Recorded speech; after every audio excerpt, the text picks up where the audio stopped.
Just has those Dragoons positioned on the high ground, just barely on that high ground, so he can defend against any kind of aggression from SkyHigh. Coming in, scouting the second base. I think Stork was up at the 9 o'clock position with that observer, trying to throw down another pylon to get the scout. But SkyHigh actually abandons that. He doesn't want to be trapped in by these Dragoons. So that was some nice star sense from him, knowing when to back off. But now Stork has moved down to the 6 o'clock position. He might try to take that soon enough. He's taking the 9 o'clock, well, sorry, the 3 o'clock right now. So he got rid of the mines there, and he's plopping down his new base, and I think he's building a nice wall of pylons there to stop the vulture harassment from happening. Here's a first-person perspective of Stork. Yes, a nice little wall of pylons. He's going to build one cannon there as well, just to stop the vultures from running in. And does have the observer getting the full scout on everything at the front that's defending for SkyHigh. So if SkyHigh moves out, I think he's going to be in a bad position because Stork will be following his every move.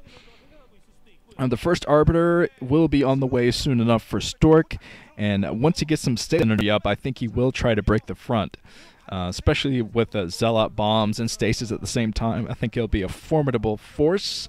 As he's still pushing the front, he takes a lot of splash damage to the Dragoons, though.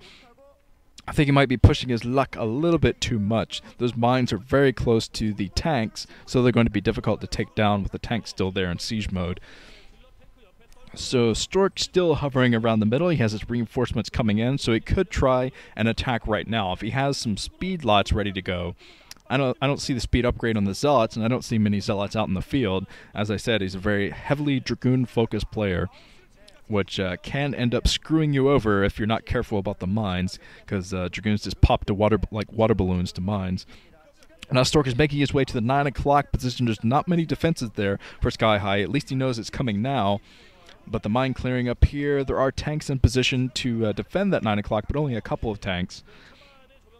But SkyHigh has his tanks positioned in a way that if you fight one of them, it's going to be difficult to steer clear of the rest of them. But Stork has snuck 4 Dragoons into this base, and that should be all he needs right now. SkyHigh is still trying to go up with some reinforcements. Stork taking a bit too many tank blows as he tries to attack the 9 o'clock position. But SkyHigh is slowly crawling his way over here, and it looks like he will be able to clean this up. If Stork can't do anything about that tank, maybe try to get a drop on it. He picks up that Zealot immediately because the tanks were unsieged. That would have been an unsuccessful attack. So these Dragoons are getting cleaned up, but not before taking down a couple more vultures, and so Stork's going to have to back off.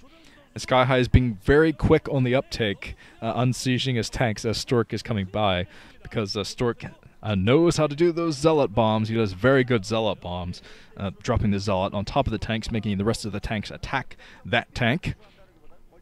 Okay, more bases coming up for Stork. He's going to try to take the entire right side of the map, as per usual, as most Protoss players tried to do against Terran on this map, quite successfully usually. I'm remembering back to the Air OSL finals where Movie won on this map against Flash, just because he took one half of the map and went for carriers at the same time. It was a very impressive build from him, so I think Stork could make a similar thing work if he goes for it.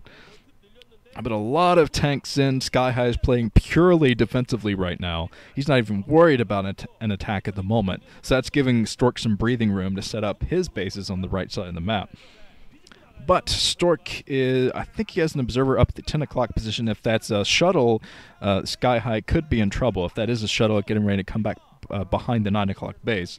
But it looks like we're going to see a recall soon enough from Stork. Yes, this is going to be a recall inside the main. From Stork comes a huge recall right next to these supply depots, brand new supply depots from SkyHigh. A shuttle in there as well, so let's see what kind of damage the Stork can get done. That was a perfect area to drop for him. He's not going to be able to get the production buildings, I don't think, but he will be able to take out a lot of supply depots, and that will supply cap SkyHigh for a long period of time, I think. But let's see how many depots he can take down before SkyHigh gets in with these tanks. Coming in with his tanks, and Stork is devoting some units to fighting this back so he can take out some more buildings down there. I don't think, yes, SkyHigh isn't supply capped yet, but he will be soon. Yep, now he is supply capped.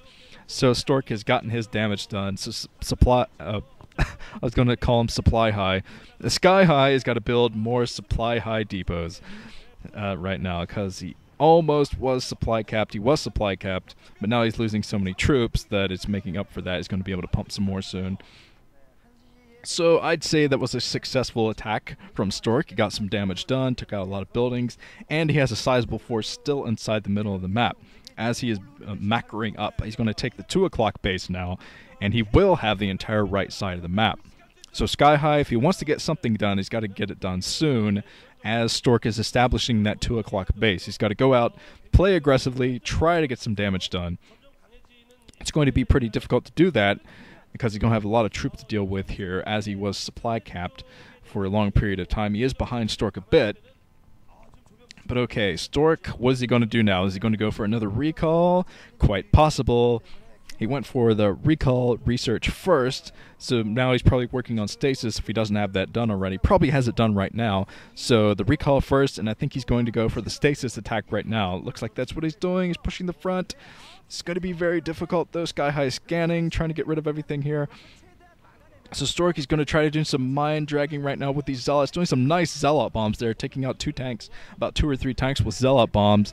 Coming at the same time, here come the arbiters, doing the stasis of the tanks on the high ground and a couple on the low ground, as Stork breaking through right now with speed lots. Those are going to be his saving grace. If he can break through the front with these speed lots, he's going to be able to kill all of these tanks. Some zealots acting as zealot bombs in the middle of the map, killing all the tanks at the front. I think pretty much all the tanks have gone down for SkyHigh. He's going to play massively defensive inside of his main, basically pump those tanks and just seize them as soon as they come out of the factories, because he's going to have to hold that natural expansion soon. Losing even more supply depots there. SkyHigh trying to break into the natural, kill some probes over there, but I don't think he's quite paying attention because he was focusing on the cannon at the front. Here comes Stork's reinforcements up right now, going to be manhandled by these zealots. I think all those tanks are basically going to go down. So if Stork can keep his focus, I think he'll be able to kill pretty much all the troops that are left for SkyHigh, because he has some troops left over at the 9 o'clock, but I think that's it. I think that tank is pretty much it as far as his defenses go for that 9 o'clock position. So it looks like Stork going to be able to break into the 9 o'clock now and cause some havoc. SkyHigh is going to have to float off that base soon. SkyHigh was trying to go for a counterattack with vultures, but that didn't quite work out. So now he's got to fight off with SCVs at this 9 o'clock position, as Stork still holding some dragoons over here to fight back any reinforcements that should try to help out the SCVs at this 9 o'clock position. So Stork going to be able to take out this base. Things are not looking good for SkyHigh, and he gives the GG, knowing he didn't quite have enough units, aka none, to deal with that attack.